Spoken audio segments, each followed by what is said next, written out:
Our agenda for this week.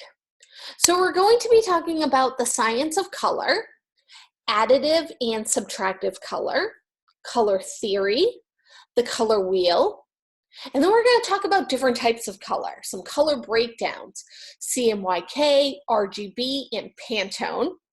We're going to also discuss what to use where and why, and we're going to get into Adobe color as well. So the science of color. In the 1660s, English physicist and mathematician Isaac Newton, he began a series of experiments with sunlight and prisms. He demonstrated that clear white light, it was composed of 7 visible colors. By scientifically establishing our visible spectrum, which is the colors that we see in a rainbow, Newton laid the path for others to experiment with color in a scientific manner.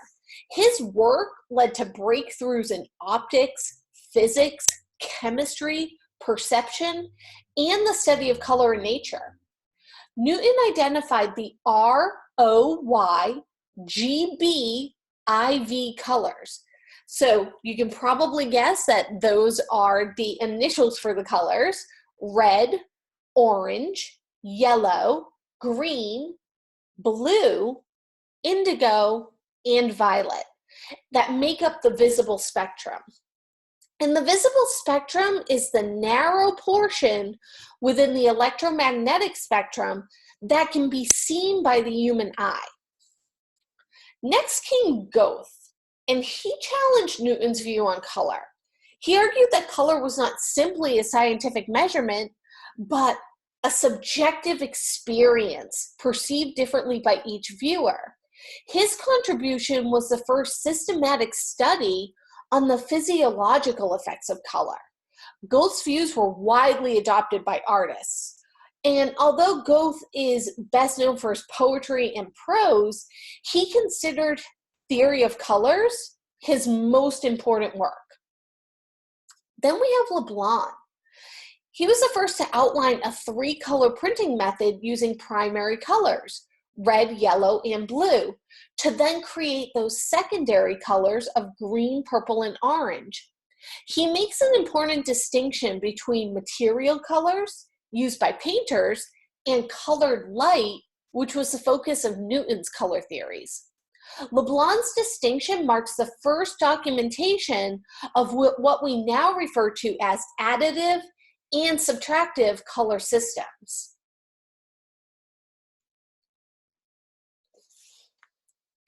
So we have additive and subtractive color.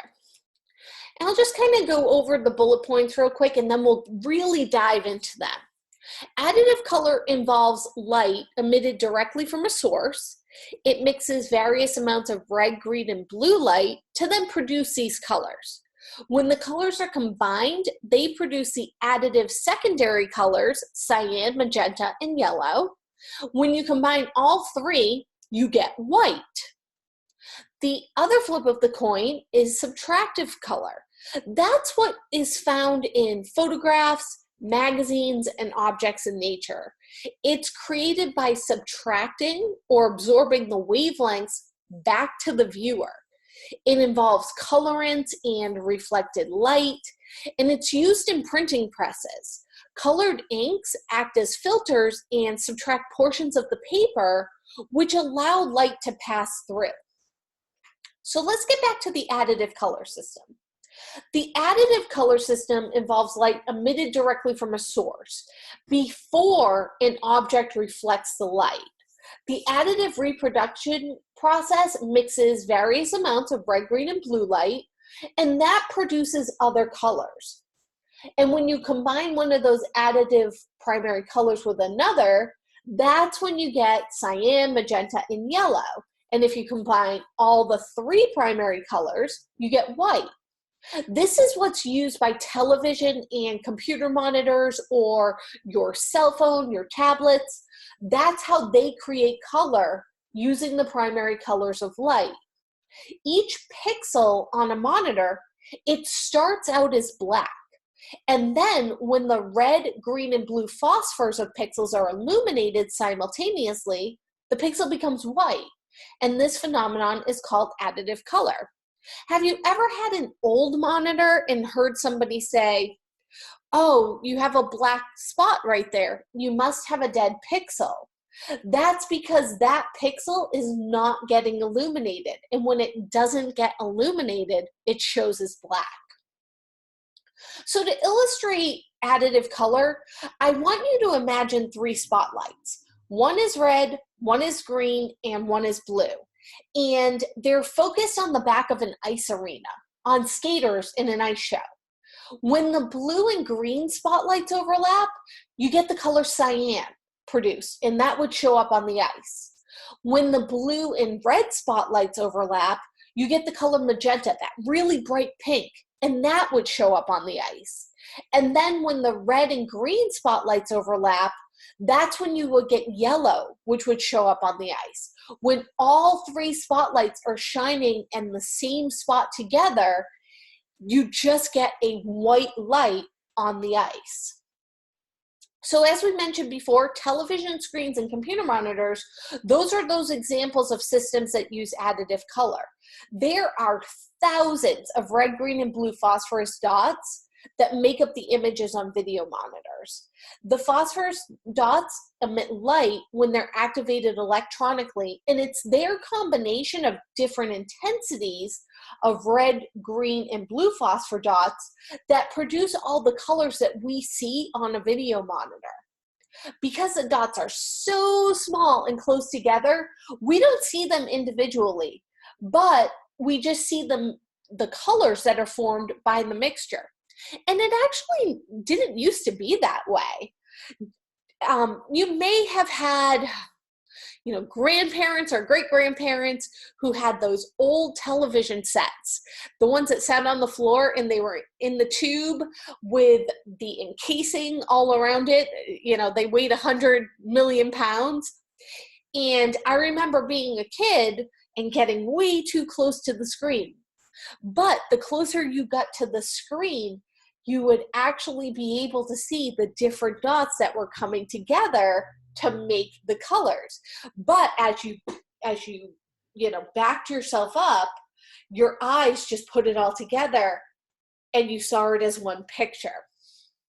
So technology has definitely gotten better, and the mixing of color in the monitors is way better now too. But one thing that hasn't been remedied is color often varies from one monitor to another. And this isn't new information for anyone who has visited, an electronics store with various brands of televisions on display. Think of the last time that you went to Best Buy or Walmart or Target and you saw all the TVs up on the wall and they're all playing the same station. But have you noticed that the color is just subtly different from one television to the next? This is because there are currently no color standards for the phosphors used in manufacturing monitors. This goes for the graphic arts industry as well. Most Mac monitors on our laptops, they're going to show everything the same because Macintosh Apple has, come up with a system for how they calibrate their monitors. I have 2 different Mac computers. One is an older laptop and one is a tower. And the tower has a Asus monitor that's hooked up to it. It doesn't have a Mac monitor. And the color shows up different on the Asus monitor than it does on my Mac laptop. But if I took my Mac laptop and I put it next to someone else's Mac laptop, even a newer one, the colors show up the same. So you can just see that lack of color standard in the graphic arts industry is kind of crazy. Another thing is colors on monitors, they change over time. Like I said, you can start to get those dead pixels or the phosphorus, the lights just don't work the same anymore. So colors will start to change on your monitor over time as your monitor gets older. All right, so next we had that subtractive color. That's what's found in photographs, magazines, any other object in nature, like an apple.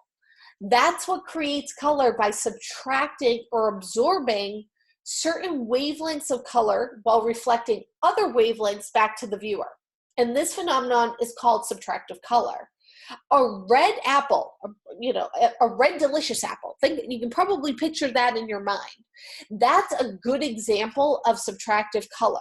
And this might blow your mind, but the apple really has no color. It has no light energy of its own.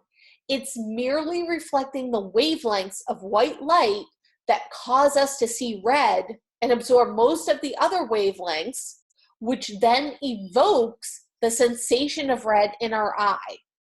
The viewer or detector, it can be a human eye, it can be the film in a camera, or even a light sensing instrument. So that's why when you take a picture of a red apple, it comes out as red. It doesn't matter if you're using an old film camera or if you're using a digital camera. It works the same way. The subtractive color system involves colorants and reflected light. Subtractive color starts with an object, and that's often a substrate, such as paper or canvas, that reflects light and uses colorants, such as pigments or dyes, to then subtract portions of the white light illuminating an object to produce other colors. If an object reflects all the white light back to the viewer, it appears white. So if there's nothing on the paper, it appears white to us, as long as it's white paper. If an object absorbs or subtracts all the light illuminating it and no light is reflected back to the viewer, it appears black. So if we painted with a colorant the entire paper black and there's no light of that paper coming through, we are going to see it as black. It's the subtractive process that allows everyday objects around us to show color. Color paintings, color photography, and all color printing processes, they use the subtractive process to reproduce color. In these cases, the reflective substrate is canvas, if it's a painting, or paper, if it's a photograph or a print, and that's usually white. Printing presses use color inks also, which act as a filter, and they subtract portions of the white light striking the image on paper to then produce other colors. Printing inks are transparent, which allows light to pass through and to reflect off of the paper base. It's the paper that reflects any unabsorbed light back to the viewer. And the offset printing process uses cyan, magenta, and yellow. Those are your C, M, and Y process colors. And then it uses a fourth ink, black. And the black in printing ink is designated with the K to use, to avoid any confusion with B, where people might think that stands for blue. Overprinting one transparent printing ink with another produces the subtractive secondary colors red, green, and blue.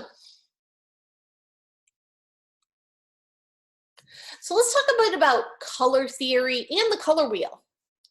We have categories of color, which are our primary colors, our secondary colors, and our tertiary colors. We also have color schemes: analogous, complementary, split complementary, and triadic. Then we have color temperatures: warm, cool, and neutral. But what is color theory? Color theory is actually a term used to describe the collection of rules and guidelines regarding the use of color in art and design as developed since their early days. Color theory informs the designs of color schemes, aiming at aesthetic appeal and the effective communication of a design message on both the visual level and the psychological level. Modern color theory is actually heavily based on Isaac Newton's color wheel, which displays 3 categories of colors: your primary colors, which are red, blue, and yellow; your secondary colors, which are created by mixing 2 primary colors; and your intermediate or tertiary colors, which are created by mixing primary and secondary colors. Colors can be combined to form one of the 5 main color schemes that allow designers to achieve harmony in their designs. So those color schemes are analogous, which are based on 3 colors located next to each other on the wheel; complementary, one or more pairs of color when combined cancel each other out, and complementary colors are exactly opposite each other on the color wheel. So that would be red and green, or blue and orange, or yellow and violet, or even red, violet, and yellow, green. Whatever is directly across from that color on the color wheel.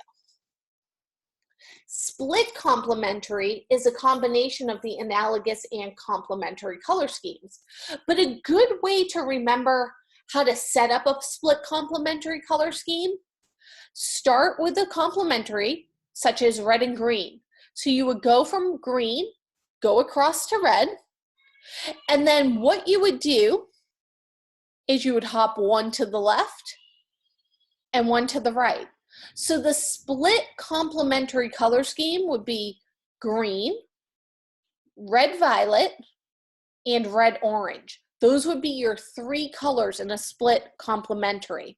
Or it would be yellow, hop over to blue violet, and hop over to red violet.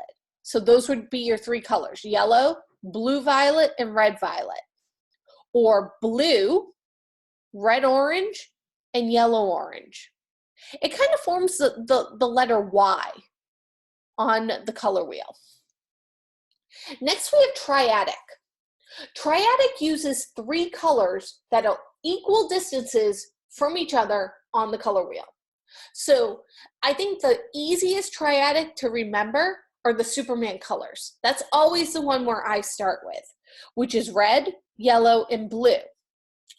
And you'll notice there's 3 colors in between those 3 colors. So we start at red, and then we go hop 1, 2, 3. Our next color is yellow. Hop 1, 2, 3. Our next color is blue. Hop 1, 2, 3. And we're back where we started with red. When we talk about temperature, it's not just the temperature outside or the temperature inside. Color temperature is another vital consideration in design. It distinguishes between warm, cool, and neutral colors. And we apparently have the power to evoke emotional responses in people by using certain colors that are certain temperatures.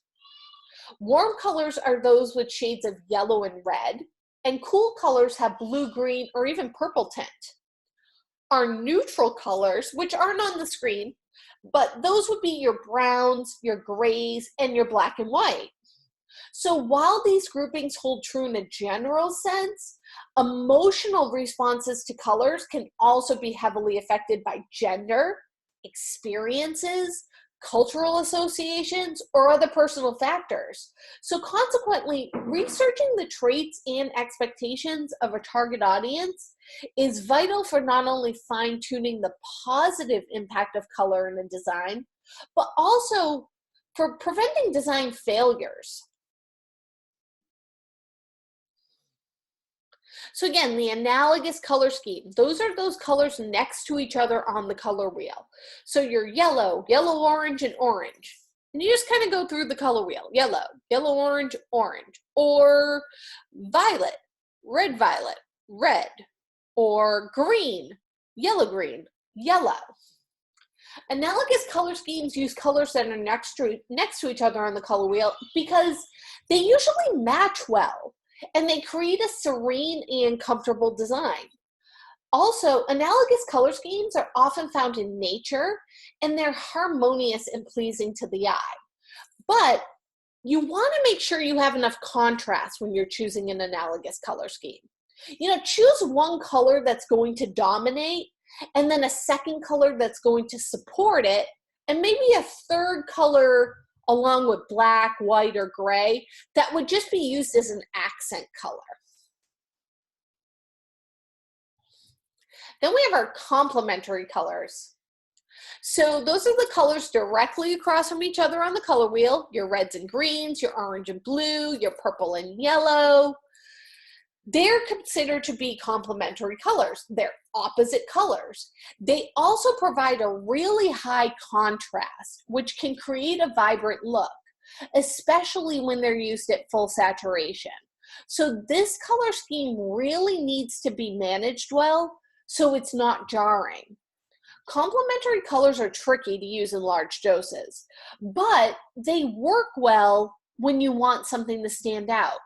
But keep in mind, complementary colors are really bad for text. I always use an example for this with a green background with red text on it. And without fail, I'll have a couple of students who always say, but I can read that just fine. The reason why complementary colors are bad for text is your eye never stops to focus on just one color. So it makes it harder on your eyes. And the last thing that you want to do, especially to the reader, is make something hard for them to read. Some people, it might not be bothered by it, but other people might. And you don't want to turn anyone off from your design, especially if you're designing something for a client. You want to make sure that you have the most eyes on your design at all times. Another story that I like to tell regarding red and green text: if someone is red-green colorblind, which may be a small portion of the population, but my father was red-green colorblind. He saw red and green as equal shades of gray. So imagine red text on a green background. To him, he's just going to see a gray block. He's not going to be able to read what is there. And that would happen with part of the population. So again, you want to make sure that your design is accessible to everyone. Next, we have those split complementary. So again, this is that color scheme that's a variation on the complementary color scheme. It uses a base color and then two colors that are adjacent to its complement. So it creates that letter Y when we have it mapped out on the color wheel. So it would be green and red violet and red orange, or blue with red orange and yellow orange, or red with blue green and yellow green. Those are some examples of those split complementary colors. So this color scheme, it really has a strong visual contrast, kind of like the complementary color scheme, but it has a little bit less tension to it. The split complementary color scheme is thought to be a good choice for beginners because it's really difficult to mess up. Then we have our triadic, or like I said before, our Superman color scheme. So the triadic color scheme, again, uses colors that are evenly spaced around the color wheel. Triadic color harmonies, they tend to be quite vibrant, even if you use a pale or unsaturated version of your hues.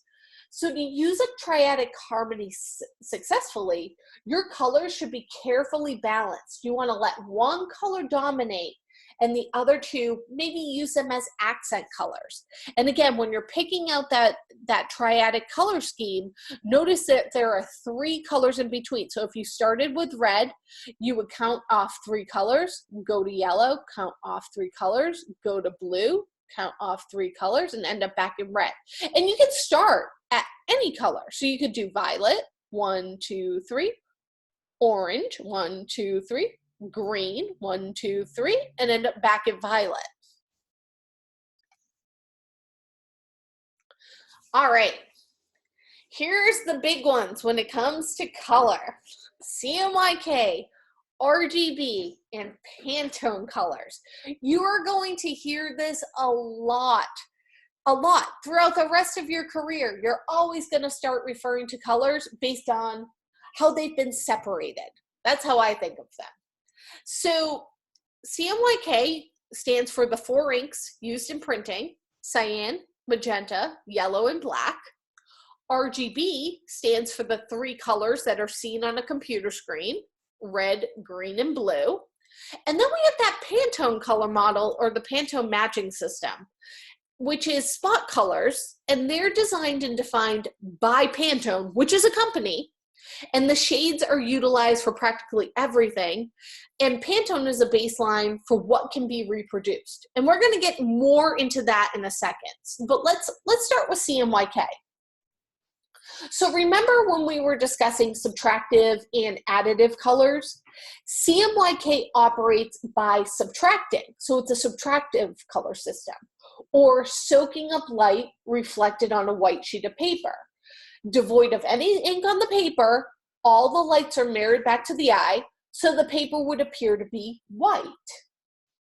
Then RGB, those are our additive colors. So your PC monitor, it starts out as black. When you know this, when it's turned off. So light is incorporated to generate color. And the screen will appear white if all three shades are boosted at a 100% density. Then we have that Pantone color matching system. And it's a largely standardized color reproduction system. By standardizing the colors, different manufacturers in different locations, no matter where they are, can all refer to the Pantone system and make sure that their colors match without directly contacting one another. So again, it standardizes our colors, where when we were discussing how our monitors aren't standardized, that means that we can't say, well, I want this blue and point to our monitor. That's not a standard color, because it's going to look different from monitor to monitor. But Pantone stepped in and they started to standardize our color system. So one way that they standardize the colors is actually the CMYK process. And the CMYK process, again, is a method of printing color by using 4 different inks: cyan, magenta, yellow, and black. And a majority of the world's printed material is produced using the CMYK process. And there is a special subset of Pantone colors that can be reproduced using CMYK. And those are possible to simulate through the CMYK process, and they're labeled within the company's guides. They're also available to find in Illustrator, and I'll show you how to find them today. However, with that being said, most of Pantone's 1,114, and they're constantly adding color. So that's as of, when I recorded this, that's their 1,114 spot colors as of today.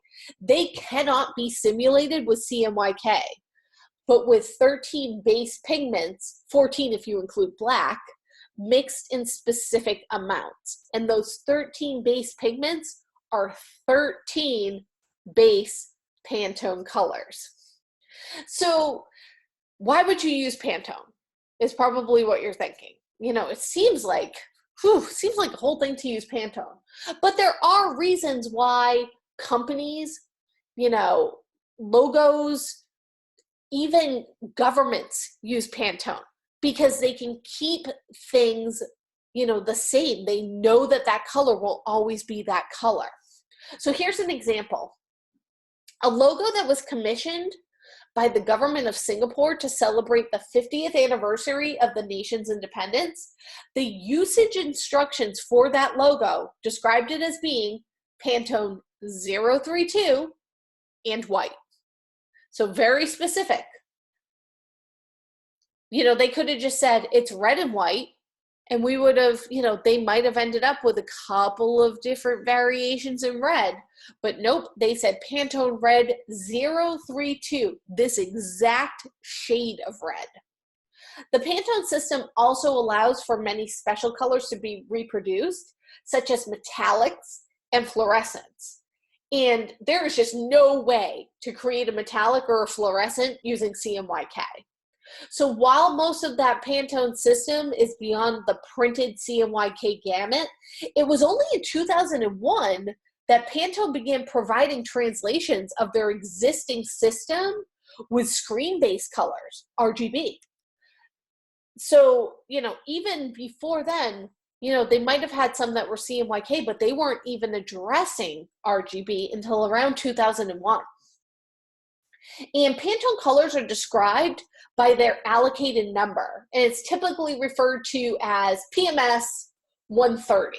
And PMS colors are almost always used in branding. But again, they found their way into government legislature, kind of like the government of Singapore, and even in military standards to describe the colors of flags and seals. So another example, in January 2003, the Scottish Parliament actually debated a petition, which was PE 512, to refer to the blue in the Scottish flag as Pantone 300.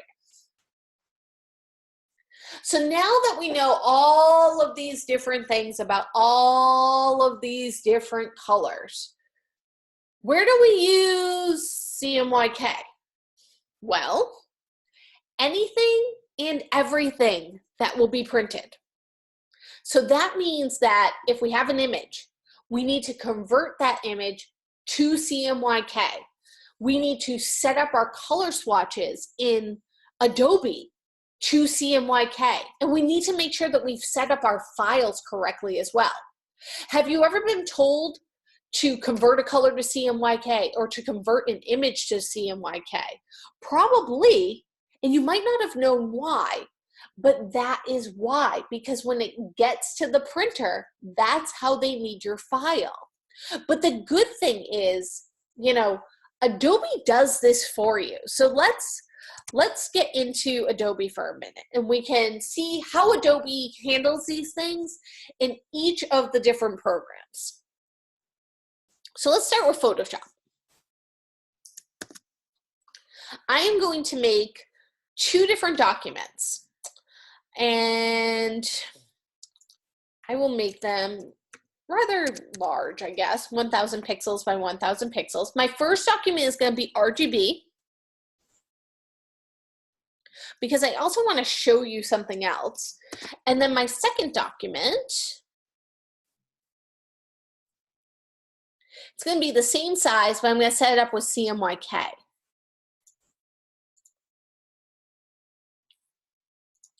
So I have this RGB document, and I'm going to go and I'm going to fill this with a really bright RGB green, the greenest of greens that our monitor can make.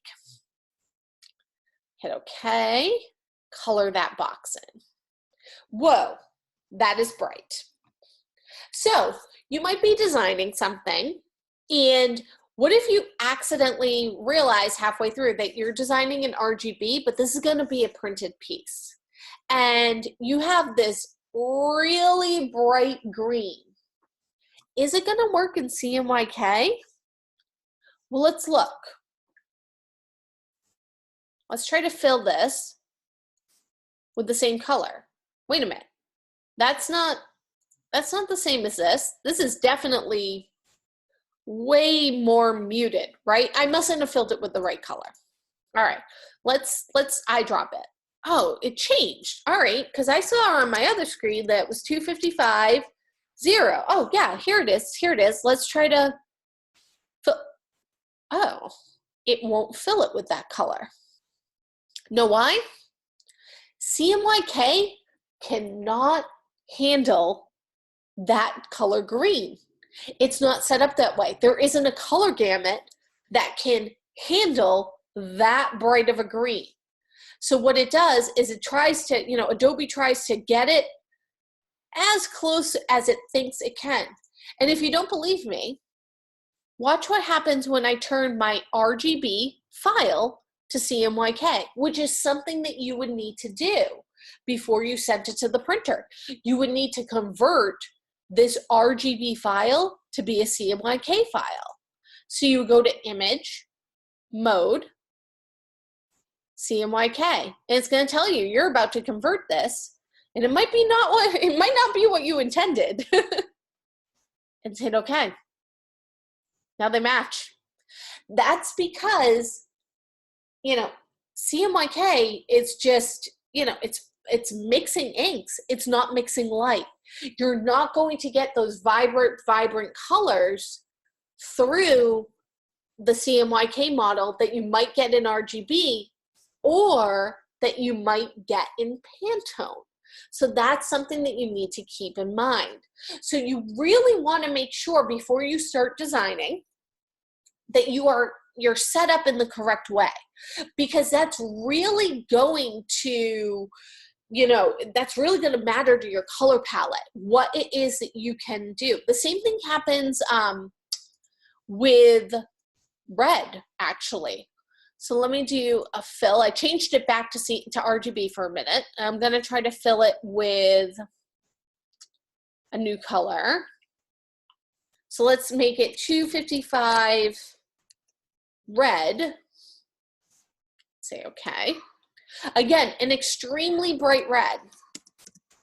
What happens if I go over to my CMYK and I fill it the same way? It's not as big of a difference as it was with the green, but you can see when I change my mode to CMYK, just watch how it gets just a little bit more muted. There, just a tad muted. So again, you want to keep that in mind. Which, okay, that's easy enough if I'm designing something from scratch. I know I need to set up my document as CMYK. It's going to make my life easier. But many times, there's going to be instances where you have downloaded or you're given an image, and the image is set up in RGB. You need to do the same exact thing. So let's take a look. I have this great image here.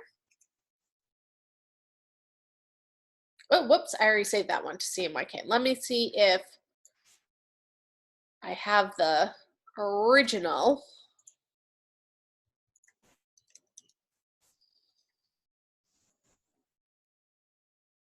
Here we go.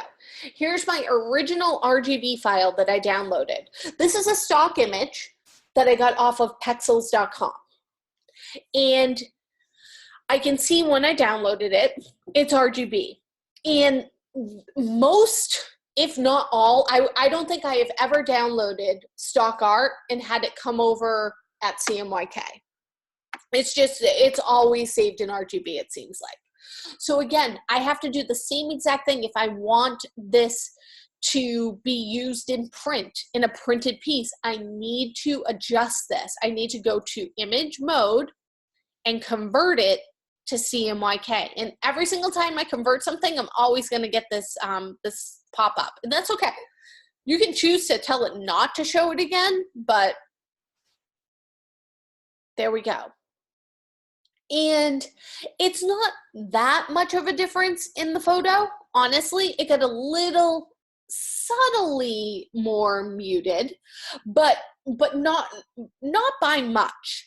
So I know that this is still a good photo that I can use, even though I had to convert it, again, to CMYK.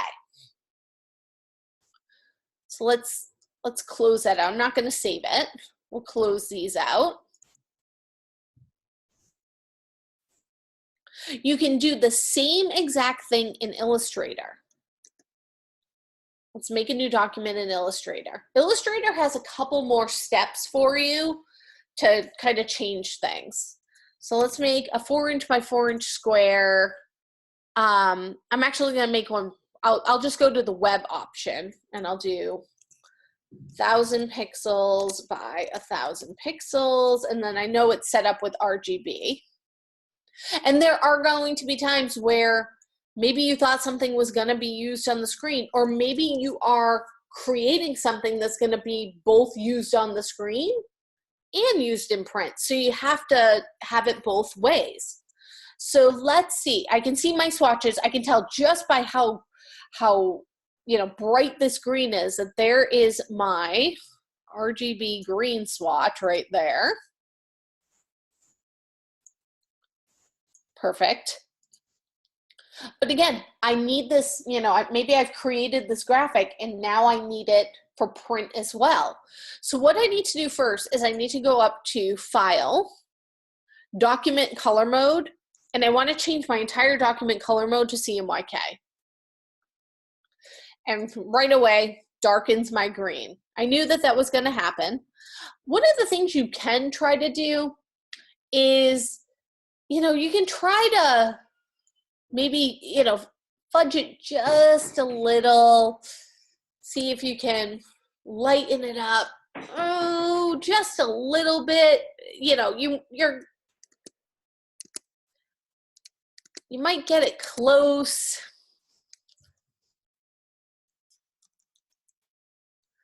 So it's not as dark of a green, but again, you're never going to get that full RGB green. My second thing that I like to do, and some would say, but you don't really need to do this, but I just like to be sure that I'm all set, is I will actually go to edit colors and convert select everything and convert that to CMYK just to make sure that that swatch really is now a CMYK swatch. I figure it's better to be safe than sorry. So again, 2 little steps here. It's not a whole lot that you have to do. And again, if you know that you're setting something up in print, make sure you set up your documents as CMYK instead of setting them up in RGB. But if you're making something for both, there's going to be a time where you're just going to have to convert your colors. And again, you might receive a vector file from someone, and that vector file, some clip art from the web or a clip art or a logo from someone, and it's set up in RGB, and you need to know how to edit that and make it CMYK. All right, so let's see what happens in InDesign. And again, InDesign also handles things just a little bit differently. So I'm going to go to print, and I'm just going to set up an 8.5 by 11 letter. And this is something that you will run into. We're going to get into Adobe CC and the Adobe Color and making some color libraries, but I already have some color libraries in here. So what I'm going to do is I'm just going to quickly add them to my swatches so I can show you how to do a conversion. Whenever you add a color theme to your swatches, what you would do is either Control-click or right-click and just add the entire theme to swatches, open up your swatches panel, and it makes a nice little folder for them. And then when you open up that folder, you can see though, oh, these are RGB and the rest of my swatches are CMYK. That's because Adobe Color is web-based and it defaults to RGB, which is on the web. So what you'll have to do is you're going to have to manually change those CC library swatches from RGB to CMYK. But it's actually, again, it's a really easy process. You can do them one at a time by clicking on them, or you can hold down Shift and select all of them, and then go up to the 4 little lines right here, and you want to go to Swatch Options. And you'll notice it says color type is process. Perfect, that's what we want. But color mode is RGB. So we got to scroll up and change it to CMYK and hit OK. And you'll notice it'll change that icon to a CMYK icon. It'll also change the name of the file from the RGB breakdown, color breakdown, to the CMYK color breakdown. But again, you can see that there's some difference in the color. This red compared to this red, again, a little bit more muted. The teal, closer. The blue, pretty spot on. And the black is fine. So again, you just want to keep that in mind. Also, if you accidentally make a layout in InDesign, in RGB, you can fix that as well. So let's start with a new document. What if you accidentally click web and set something up that way. And you don't realize it at first. You can change your document setup by going to File, Document Setup, changing it from where it says Intent, from web to print, and then hit OK, and that will fix it for you.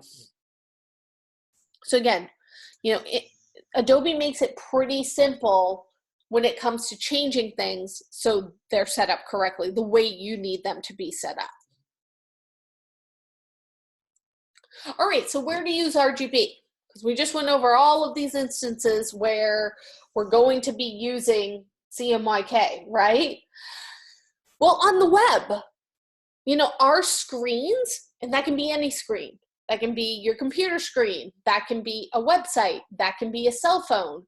You know, they read images and colors in RGB. So we need to ensure that our photos and then those color swatches are set up with the RGB color mode. So that would be when we make any ads for websites, if we set up a website, or when we save any of our graphics for the web. So it works the same exact way.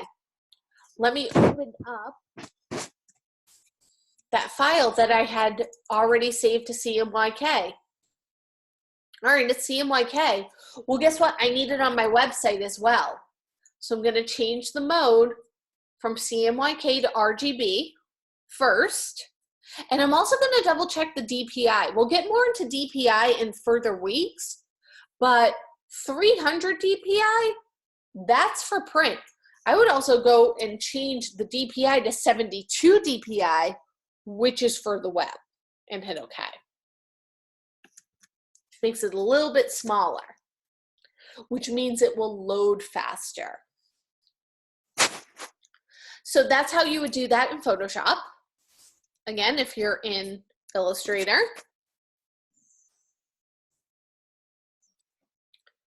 make a new document.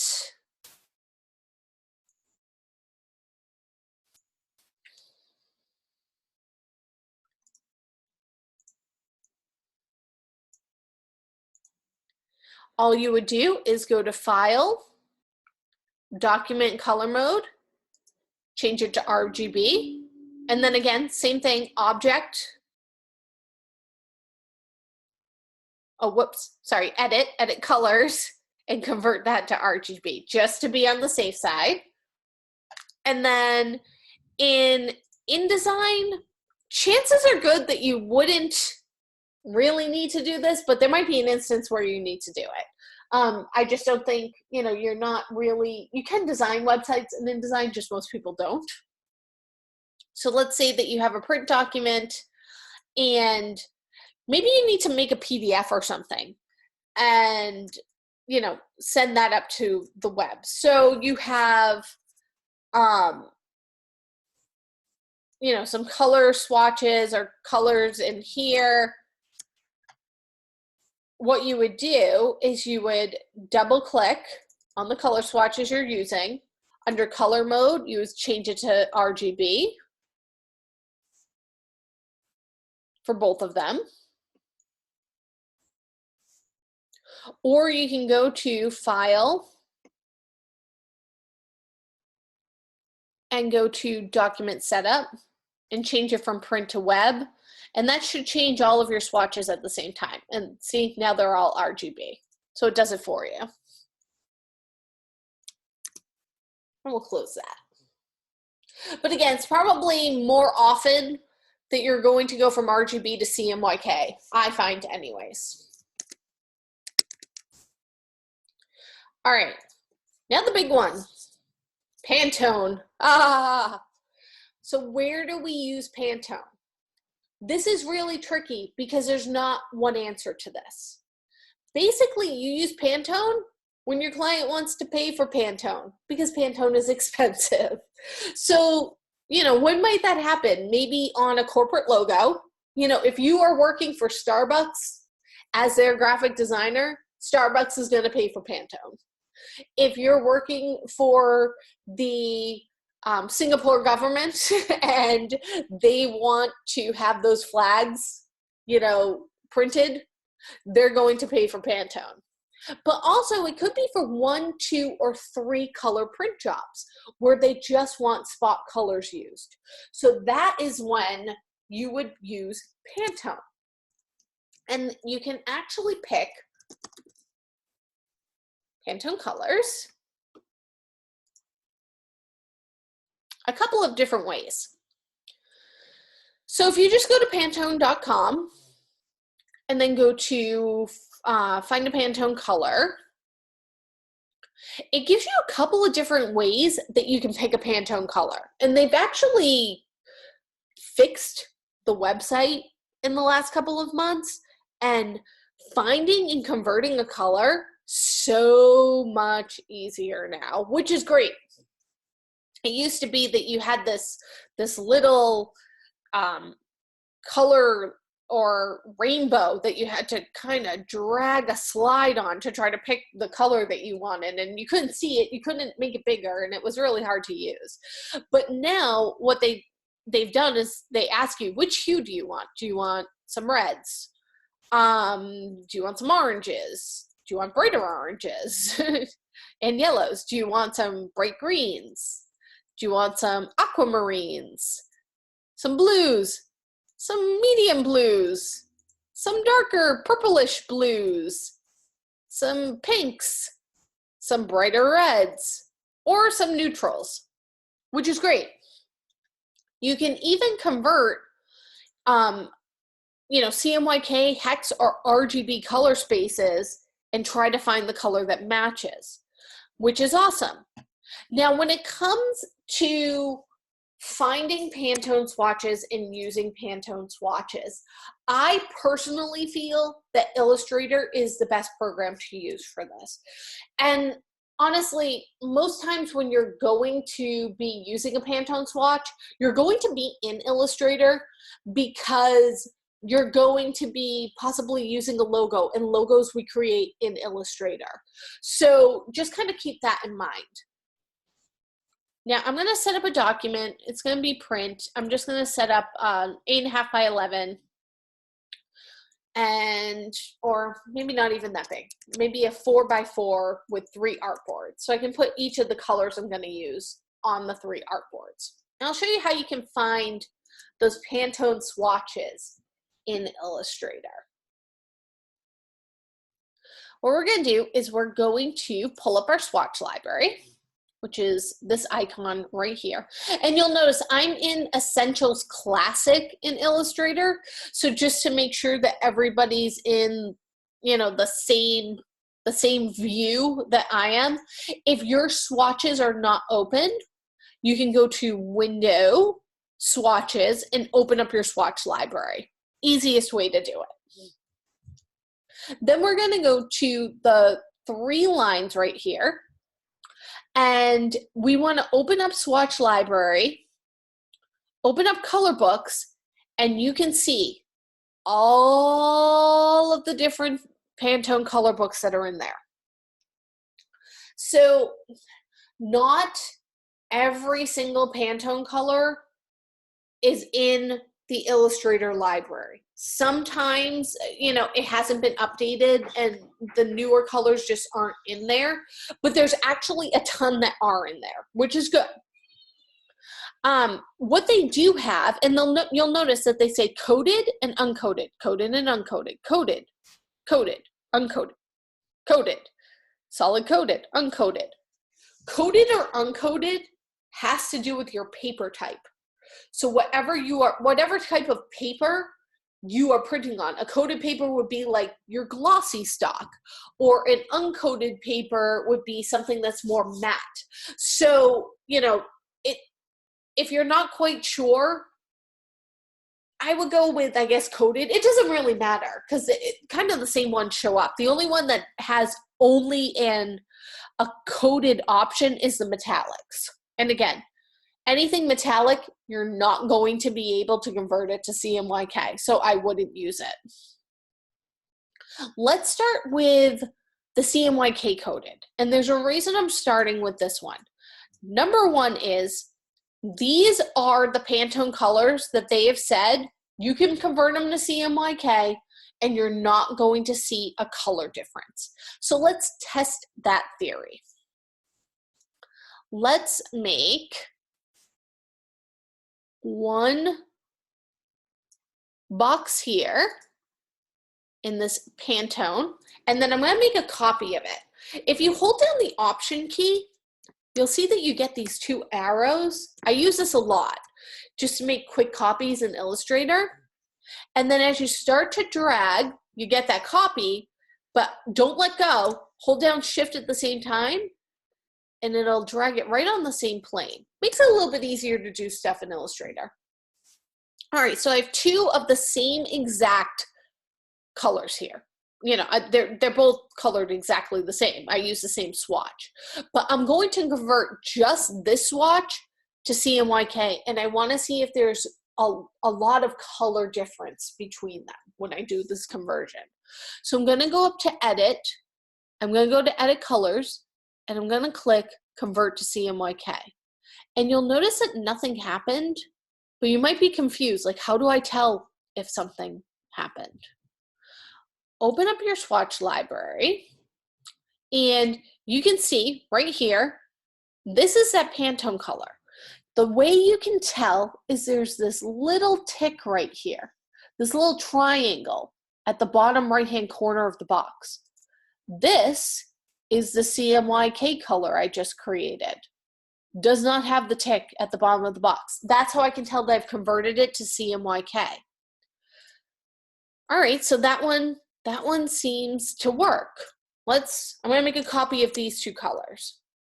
And I'm gonna drag them over to this box. Again, I'm gonna hold down that Option key and Shift just to quickly make a copy and drag them over. Let's try a different hue. And hue is another word for color.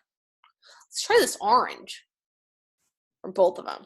All right, so they're both, again, both colorized, exactly the same with that Pantone color. I'm gonna go up to Edit, Edit Colors, Convert to CMYK, and I don't see a color variation. This looks pretty spot on. And orange is a tough one. Orange is a tough one in CMYK. You might not know that, but it is. All right, one more time. Let's try maybe one of those reds, or those really bright reds. That was a good one. Or, let's see what they have for some greens, because we always have trouble with our greens, and you'll notice there aren't any really super bright greens. So let's try that super bright red. And if your swatches aren't as big as mine, that's an option. In the 4 lines again, you can do a large list view. It usually defaults to this, which is kind of hard to see, but you can see how many different colors that they have, you know, by doing it this way. I like to see the large list view, so that way I can actually see the color that I'm trying to pick. All right, so let's try, that's kind of an orangey red. Let's do this one. Again, a very bright red. So I'm going to select this swatch one more time. I'm going to go to Edit, Edit Colors, Convert to CMYK. All right, and again, I don't see any color variation. All right, there's one other thing that I want to show you when it comes to using Pantones in Illustrator. So I'm going to actually open up a different Pantone book right now. Let me go to my Open Swatch Libraries, my color books. This time I'm going to open up just a solid coated. And again, these are all different colors than the ones we were just looking at. Let's redo one square and see if we can get that same, you know, CMYK to Pantone breakdown that we got on the that really worked with the Pantone plus CMYK coated book. We're in the solid coated book. So I'm going to grab both of these right now, and I'm going to pick this red. All right. Now select this one. I'm going to go to Edit, Edit Colors, convert to CMYK. And I'm not seeing a huge difference. So that's actually a pretty good conversion. So you can see no tick on this one. This one, however, and this is where I want you to notice the difference between this Pantone swatch and this Pantone swatch. It's very subtle to see. This Pantone swatch has a little dot right here, a little dot, which designates it a spot color. So remember how we were just saying, when do we use Pantone? In a 1, 2, or 3 color print job. Those are referred to as spot colored jobs, and they need to be set up that way. So Pantone says if you're using one of our Pantone Solid, if you are using our, what other one? Our Pantone Color Bridge, possibly our metallic, our pastel, our premium, or our solid uncoated, it's going to come through as a spot color. If you're using one of our CMYKs, it's not. We're going to set it up where it's going to shoot out at 4 different plates for you for CMYK, which in theory, they're trying to do you a favor here and make your life a little bit easier. But if you purposely picked a Pantone color for a spot color job, you are going to need to edit these so that way they show up as a spot color. And I'm going to show you how you can tell that it didn't work, basically. All right, let's save this as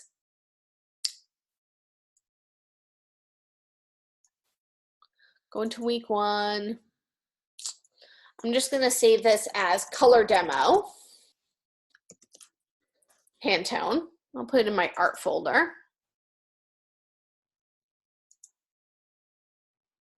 And then I'm also going to save it as a PDF file because that's where you're going to be able to tell. Most of the time, like 99% of the time, when you're sending something to a printer, you're sending them the PDF file, honestly. So let's open up that color demo we just made. But look at the PDF. Now that I'm looking at it in the PDF, I can see more of that difference in the 2 colors than I was able to see when I was in Illustrator. So again, these look the same, these look the same, these 2 do not. But what you're going to want to do is you're going to want to search in your tools for output preview. Just start to type it in and it'll come up.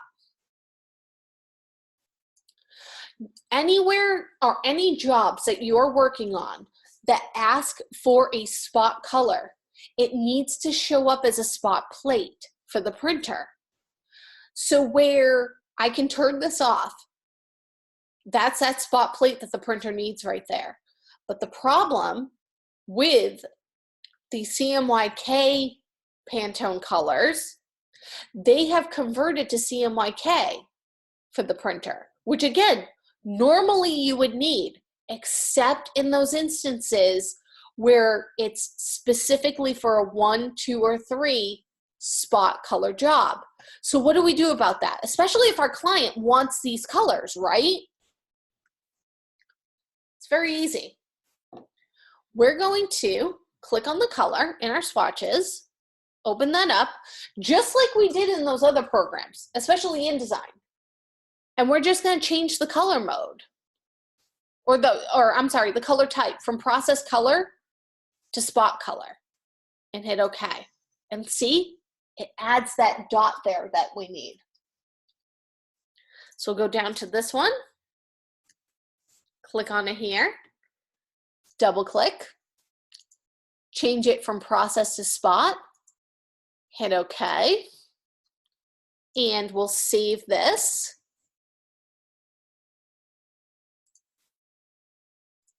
Go back in, open it up again. Oh, we need to close it out.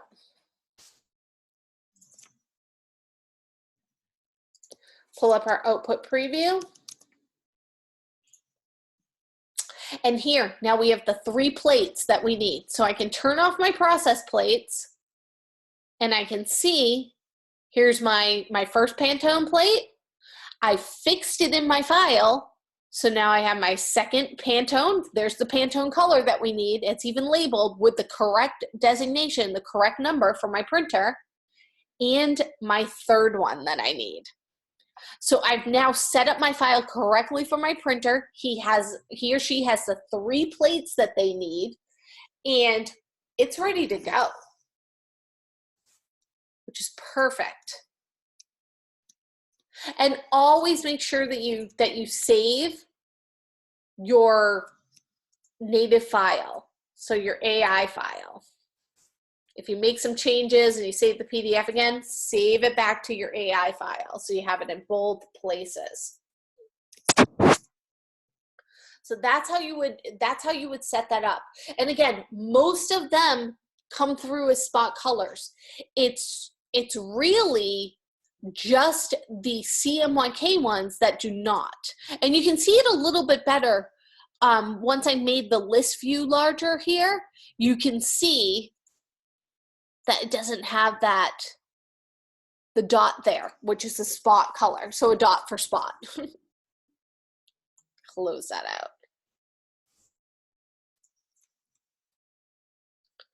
All right, so next, you've heard me talking about Adobe Color. I'm going to do a little demo for Adobe Color. The Adobe Color service, it helps you choose harmonious and appealing color combinations for your design projects.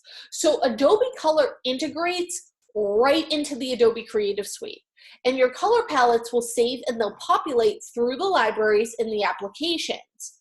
So you want to make sure that you're accessing it correctly. Adobe Color is actually accessed through your browser, not through your Creative Suite of applications. So you don't get to it the same way that you get to Photoshop, Illustrator, and InDesign. I kind of wish that they would fix it so you could do that, but I get it. It's web-based. Also, you want to make sure that you are signed into your Adobe CC account in Adobe Color so you can save your color schemes and then have them populate within the application. So I'm going to open up a new browser window, and we're going to go to color.adobe.com. Or you can just Google Adobe Color, and that will bring it up. So again, make sure that you're signed in if you've never used it before. And you want to also make sure that you are signed in with the same Adobe account that you sign in for your Creative Suite. I always tell the story, if you've ever been in one of my courses with me, that one time I have 2 Adobe logins, because I have an Adobe login from way before there was actually the Adobe CC suite of applications. We used to have to buy Adobe back when I had my Adobe login. And then once I had my CC suite, you know, I got it through school originally as well, which is why it's my Yukon account. You know, I realized that I had accidentally logged into Adobe Color as my old login. And I was making these great color schemes, making all these color schemes, going into InDesign, and they weren't showing up. And I was like, oh, why aren't they showing up? So I'd save it again, go back into InDesign, not there. Save it again, go back into InDesign, not there. At this point, I'm sitting there and I'm swearing at the screen, right? I realized I was logged into the completely wrong account, so it wasn't syncing. And you know, the fact that it syncs is also new.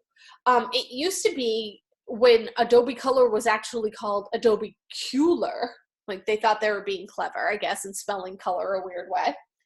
Luckily, they just changed it to Adobe Color for you guys.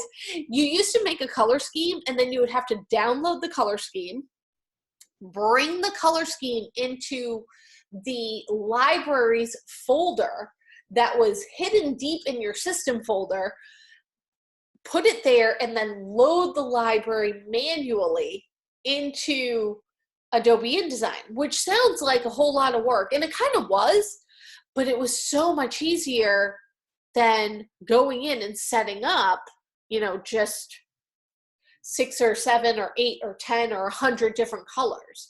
So in the long run, you know, yes, it was a 4-part process, but it was still even quicker than what the process used to be for making custom libraries. But now with Adobe Color, you know, and where it integrates, your library is going to show up in all of your different programs. It's going to show up in Dreamweaver. It's going to show up in Acrobat. It's going to show up in InDesign. It's going to show up in Photoshop or any of your other Adobe programs, which is great. And, you know, if you change it one place, it changes in all of them. So it keeps it, you know, it keeps it all together. It keeps it nice and neat and tidy. So let's make some color schemes. There's a couple of ways that you can do that. You know, when you first get here, you're going to get the color wheel, and it might be set to custom, or it might be set to analogous, or it might be set to monochromatic, or triadic, or complementary, or compound, which is kind of like two split complementaries because there's an extra color there. I don't really know. We don't really use that one. Or shades, which is kind of like monochromatic. But let's start with custom. So you can start to drag the dots all around the color wheel till you can see all 5 of them. And you can make 5 colors at a time, which is great. And, you know, whichever dot you're on, you can then begin to adjust it as well by using the little sliders here.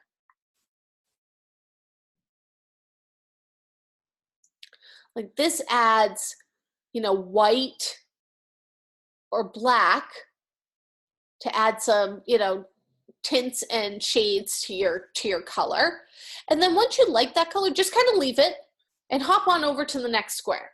You can do the same thing over here. Maybe adjust it like this. Maybe this one. Darken that up a little bit. This one. You can see which one it is. It adds that white border. Maybe this one I want to make. Oh, I kind of like that. And then this one got very brown.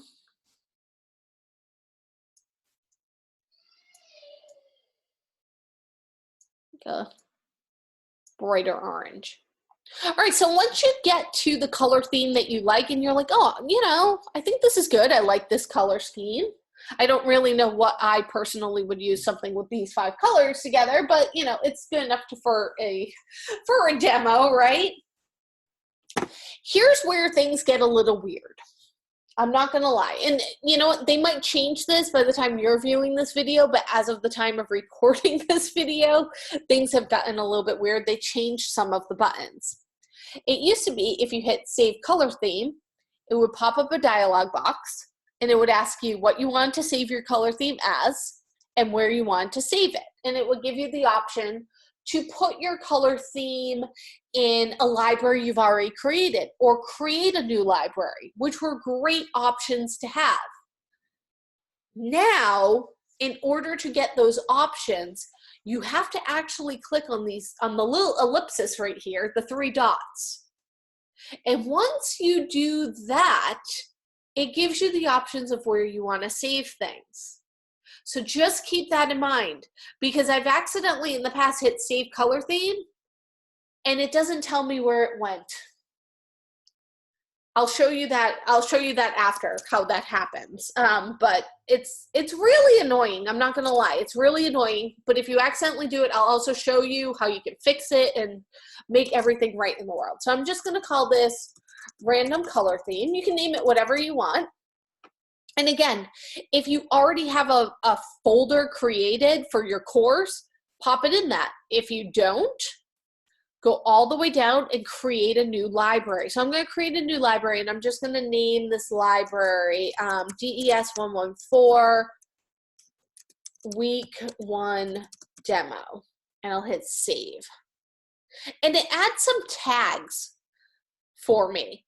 So that way other people can find and discover how great my color theme is, even though I don't think this is the world's best color scheme, but you know, that's fine. And then just hit save. And it publishes it. So this is what I mean about it doesn't tell you where it goes. See how it just says my themes, random color theme. It doesn't say that I put it into a folder called DES 114 week 1. But once I go into, what do I have open here? Let's see. We'll do InDesign again. Probably be the quickest.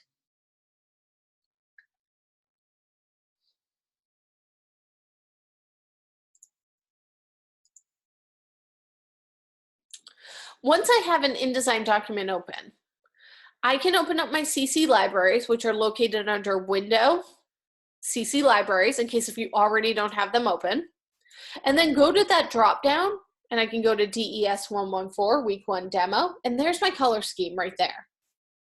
So I can find it. I know exactly where it is. And remember how I said it's gonna default to RGB.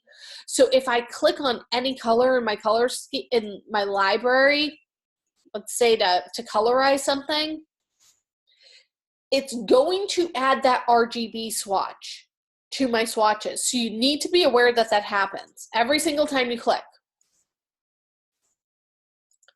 So you can end up with accidentally a whole bunch of RGB swatches. And if you don't want that to happen, you can trash them, just hit delete, you know, replace them with whatever you default. If you want to add your theme, again, right click or control click, add theme to swatches, and then you're gonna wanna fix them. Grab each of them, go to swatch options, change it from RGB to CMYK and hit OK. But again, keep in mind that if you go to colorize it and you accidentally click appear again by accident, look, oh, it's gonna add that RGB swatch again. So you might wanna delete it and make sure you're adding those swatches from your swatch library. So once you've added them, sometimes I like to just close my CC library altogether so I don't accidentally click there. All right, so let's say that you accidentally just hit that save color scheme. And you get here and you say, oh no, I didn't hit the 3 dots. I don't know where this is. The easiest way to kind of rectify this situation is to go to edit a copy. It's gonna pop it back open in the color wheel. So it at least gives you the option to hit the 3 dots this time, and it'll say, do you wanna save a copy or save changes? Save a copy, because that way you can get up here and figure out where you wanna put things. And you'll notice mine defaulted and it actually put it in that DES 114 pre-recorded library I had. It didn't put it in the library I wanted. So if I went into InDesign and I went to my pre-recorded lecture, look, that random color theme, that's where it saved it when I just hit that button. There's almost no rhyme or reason to where Adobe Color will choose to save something. It looks as though it goes by naming convention and possibly puts it at the one at the top. So again, it never worked that way. It used to always give you the dialog box. I don't consider it working this way to be an advantage, personally. All right, so there's a couple of other ways that you can find some color schemes. You can explore, literally, go on an exploration, and you can explore by the most popular themes, the most, themes that maybe you've thumbed up in the past, whatever's most used, what's the most popular this week, right here. And you can kind of see, if you click on save, you can put it into one of your folders. Go into InDesign. And there's that color scheme I found over there. I saved it to mine. So that's helpful. Another thing that you can do when it comes to creating your own, remember that image I was using, the one with the bird and or actually I think it was a butterfly on top of the flowers? What you can do is you can import an image. So I'm going to go to week 1 art. I'm going to grab that blooming blossom image and load it. And then I can start to color drop right from the image. I wish you could make the image a little bit bigger, and you can't, which is kind of a bummer. But once you start to move, you see how it gives you that zoomed in, so you can kind of see. And again, you can pick a great color scheme this way. Let's say that once you pick it, if you want to, it doesn't really let you edit them like you can, but if you click on color wheel, it'll bring those colors in, and then you can edit them a little bit. So if you're like, I just need to kind of fix this purple. I want it to be a little bit more purpley than it was. You can fix that. Or maybe you want to take a little bit of the blue out, that yellow. Or bring that one up just a little. There we go. And again, same thing, hit the 3 dots, make sure you're putting it in the right week or the right folder, because it was going to default. It was going to default to my other folder. Hit save. And again, always double check, make sure it shows up. So you put it in the right folder. So again, just a couple of different ways that you can go in and pick some colors. You can also use, Adobe Color and the Pantone color picker together. Maybe you want to pick a color, Pantone 2450. See how it gives you an RGB value or a hex value? You can actually copy that hex value and bring that into Adobe Color CC and paste it in and hit enter. And there's that Pantone color that you added right there. So again, it's a lot of different ways that you can just start to use Adobe Color to put things together, to really make some color schemes. And then once you have, again, you can save it again, make a separate version of it. There we go. Double check, there it is. A little bit different. I think this is the second one. Oh, this is the new one right here, the D64. You can see the little subtle difference. I was kind of close, actually. Almost the same exact color that was there. So yeah, Adobe Color's great. It really, really is. If you want to do it the old way with downloading the ASE file, you guys don't need to do that. But if you were running an extremely old version of Adobe on your machine, you would download the file the old way and import it the old way by putting it in the folders and importing it into InDesign that way. But again, you guys don't have to. As long as you are signed in correctly, you will be able to go and, have those color themes show up. And again, you can check your different programs. It'll show up in all the different programs.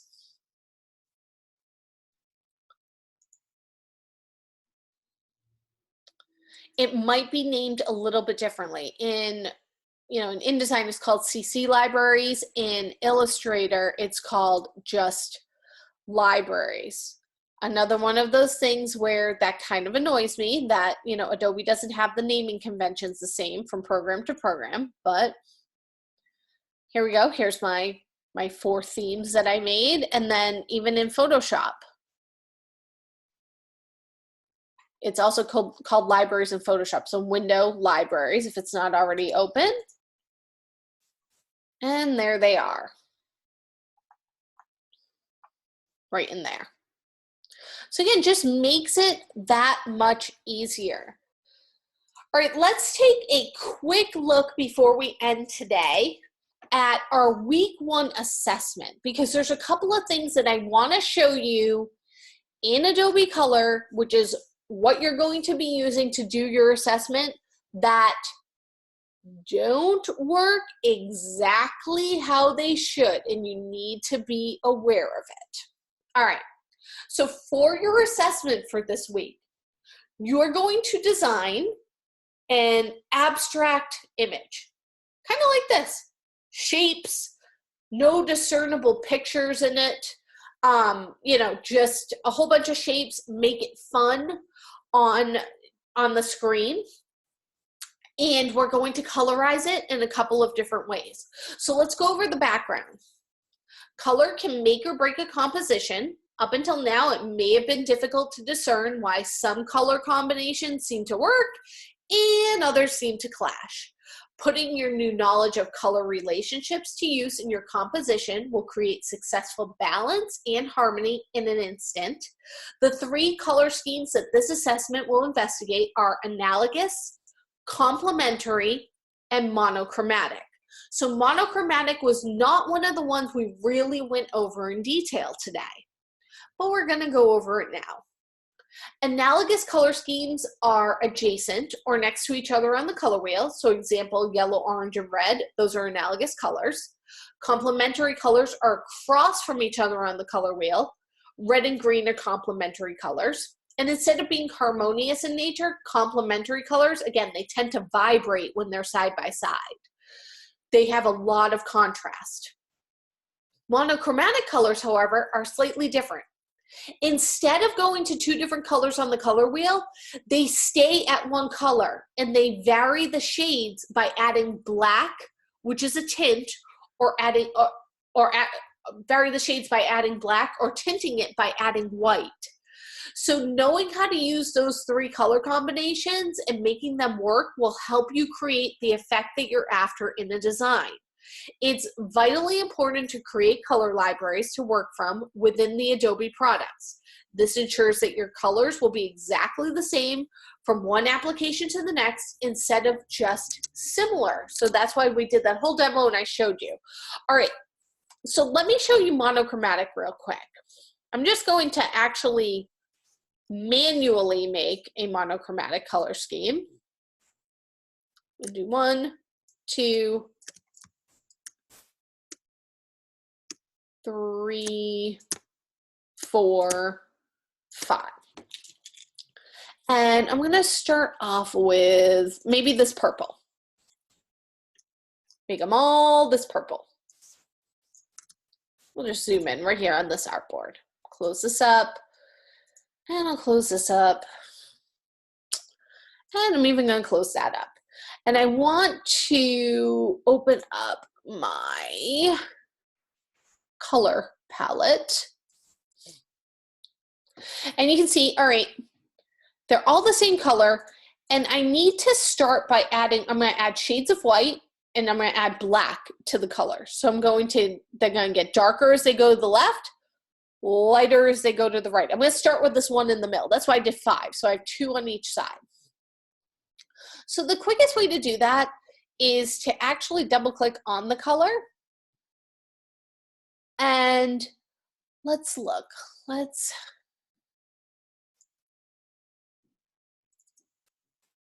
You're going to hold shift and you can see where you can start to make it darker, start to make it lighter. So I'm going to go, here's your original, here's the new one. I'm going to start to go up and hit OK. And then I'm actually going to colorize this one with the eyedropper tool. And then I'm going to do the same thing. I'm going to go up a little bit and make it lighter again. Okay. And then from here, I'm going to add some black to it. So I'm going to get darker. Go down. Colorize this one. Whoops. That color. Go down. And I can actually manually add black. Maybe 27% black. Maybe with this one, manually add 15% black. So you can see how I now have all of these different shades of this purple color. So it's good to know how to manually do it, but honestly, it's not as exact when you manually do it as it is in Adobe Color. Adobe Color will set it up for you. So let's go over to our Adobe Color, to our color wheel. And let's actually start with this color. Let's double click on this color and grab the hex code. And I'm gonna start right here. I'm gonna add that hex code in. There we go. And I'm going to go up, instead of custom, I am going to go to monochromatic. And you'll see it's kind of started to put together this monochromatic color scheme where I can choose to go in any direction. So this one here, I want to go, I need a little bit lighter. So let's go really light.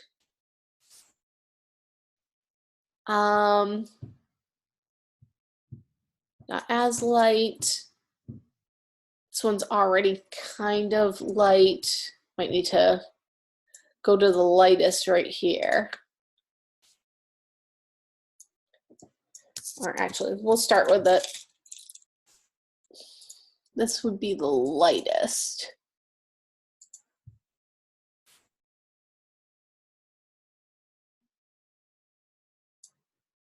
No matter what, this is probably going to be the second lightest.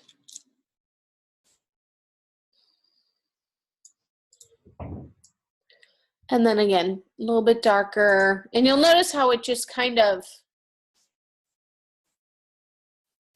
shifts them all. And I like to try to put them in order. But as you start to move one, it's going to start to move all of them. So just kind of keep that in mind. And you can really start to hold them out at least.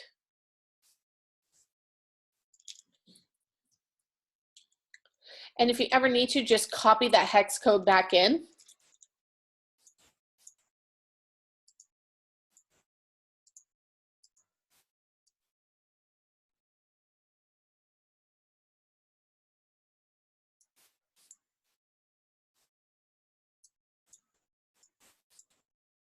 And really dark.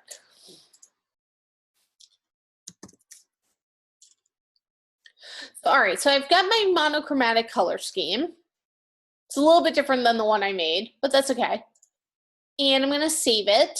I'm gonna save it as monochromatic and make sure I'm in. Now it's defaulting to DES 114 week 1 demo. Again, sometimes there's no rhyme or reason to where it will just default to put things. So I'm gonna name this monochromatic purple and I'll click save. And I can go into Illustrator.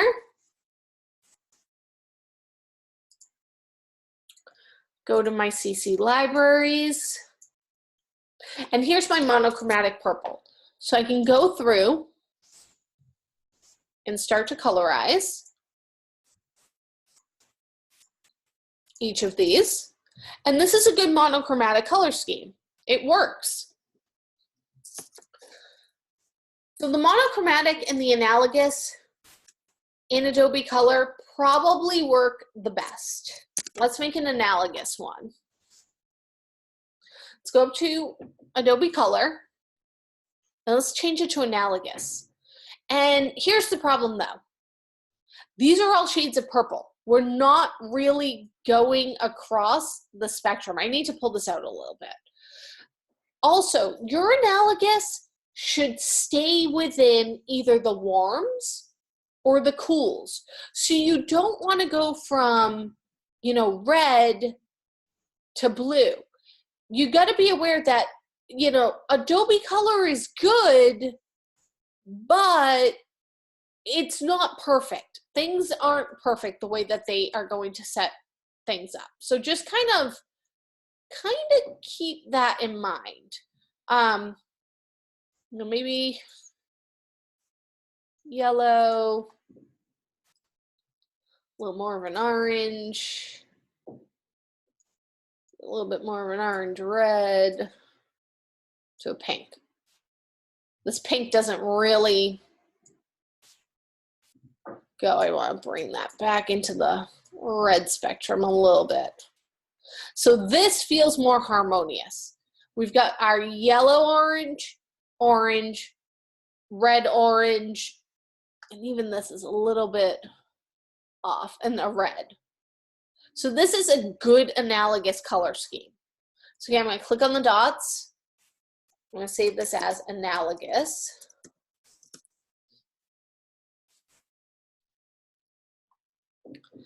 Go over and I can start to colorize this with my analogous color scheme. Oops.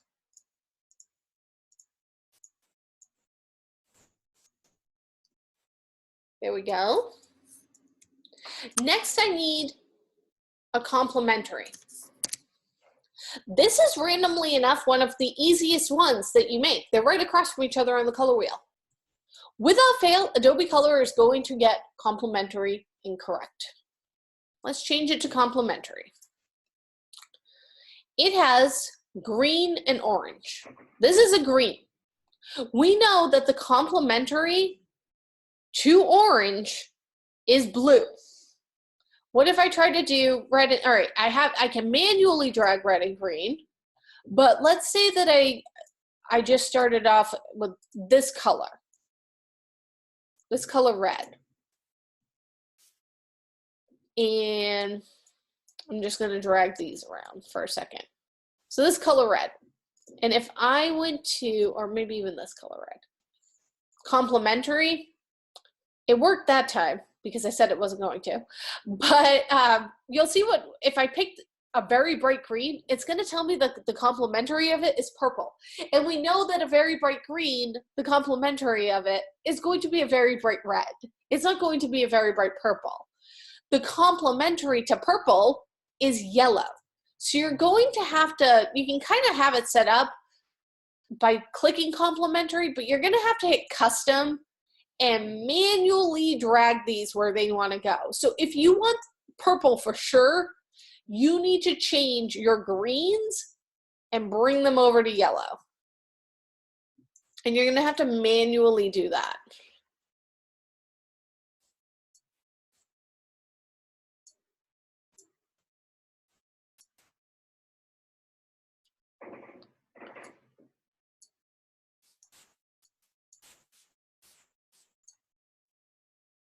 There we go.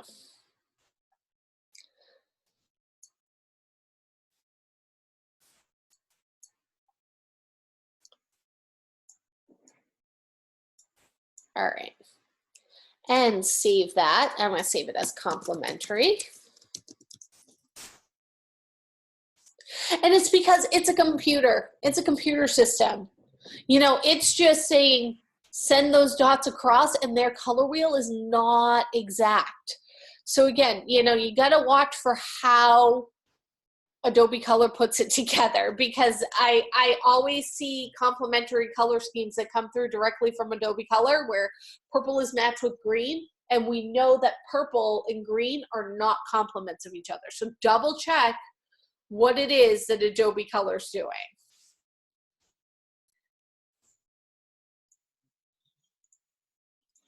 And we'll add those colors. Great. And also make sure that you are labeling each of your artboards here. And another thing, don't have outlines. Your outline, it usually defaults with that black outline. That black outline is another color that is not part of that color scheme. So you need to double check that you don't have those outlines there. when you're setting this up. And also, your designs, I mean, they should definitely be more intricate than what I just showed you. You're going to want to go in and make sure that you really draw a nice, you know, design. This is a design course, but you need to use circles, squares, triangles, some organic shapes, a combination of them. You want to employ the principles of design, such as contrast, repetition, alignment, and proximity to ensure sound design choices. I'm going to show you where you can learn about that. There are some lynda.com videos that you need to watch this week that are going to go over those principles of design in detail. Make sure that you're going over each of your readings and videos for the week, not just this lecture and not just your live lecture with your instructor. And again, the more abstract, the better with this project. So once you have your composition complete, you want to have the same composition on the 3 artboards. You'll notice how I copied and pasted the same thing because it should be the same across all of your artboards. And then you're going to color it with the analogous, complementary, and monochromatic color scheme. Make sure you've set it up as an 8x8. You want to utilize 1 analogous color scheme for 1 composition, 1 complementary for 1 composition, and 1 monochromatic. And you're going to submit a multi-page PDF with the correct naming convention. You can copy and paste the naming convention right from the assignment and save it that way in Illustrator. Just do a save as. Also, save it as an AI file before you save it as a PDF file. Always keep your native files, and you're going to upload the PDF file.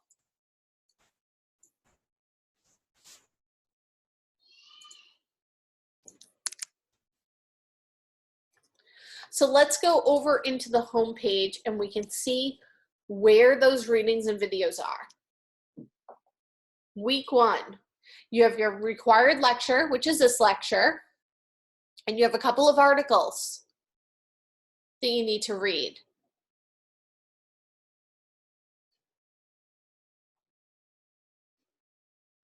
Then you have some basics of color theory and some beginning graphic design videos. In this beginning graphic design video, this is the video that's going to talk about contrast, repetition, alignment, and proximity, the big 4 design principles. So make sure to watch that before you work on either of your assignments for this week. All right. Well, thank you everyone for, watching our week 1 pre-recorded lecture. I'm definitely excited for you to be in this course. Again, this is such a great course. I think you're really going to enjoy it. And I hope that, each week, please take your time with your assignments and your assessments because you're going to have such great portfolio pieces. If you look ahead, you'll see that you're making a poster, you're making a trifold, you're colorizing a logo this mod. These are some great, great projects because these are things that you are going to do out in the real world. Even though you might not be an abstract artist, per se, this assessment is still a great piece that you can put in your portfolio to showcase your talents. And it's fun. So have fun with it this week. All right, I look forward to all of the stuff that we're going to go over in the following weeks. So once you are done with all of your week 1 work, please make sure that you are logging in and that you are going to our week 2 pre-recorded lecture, and I will see you there. Have a great week, everyone.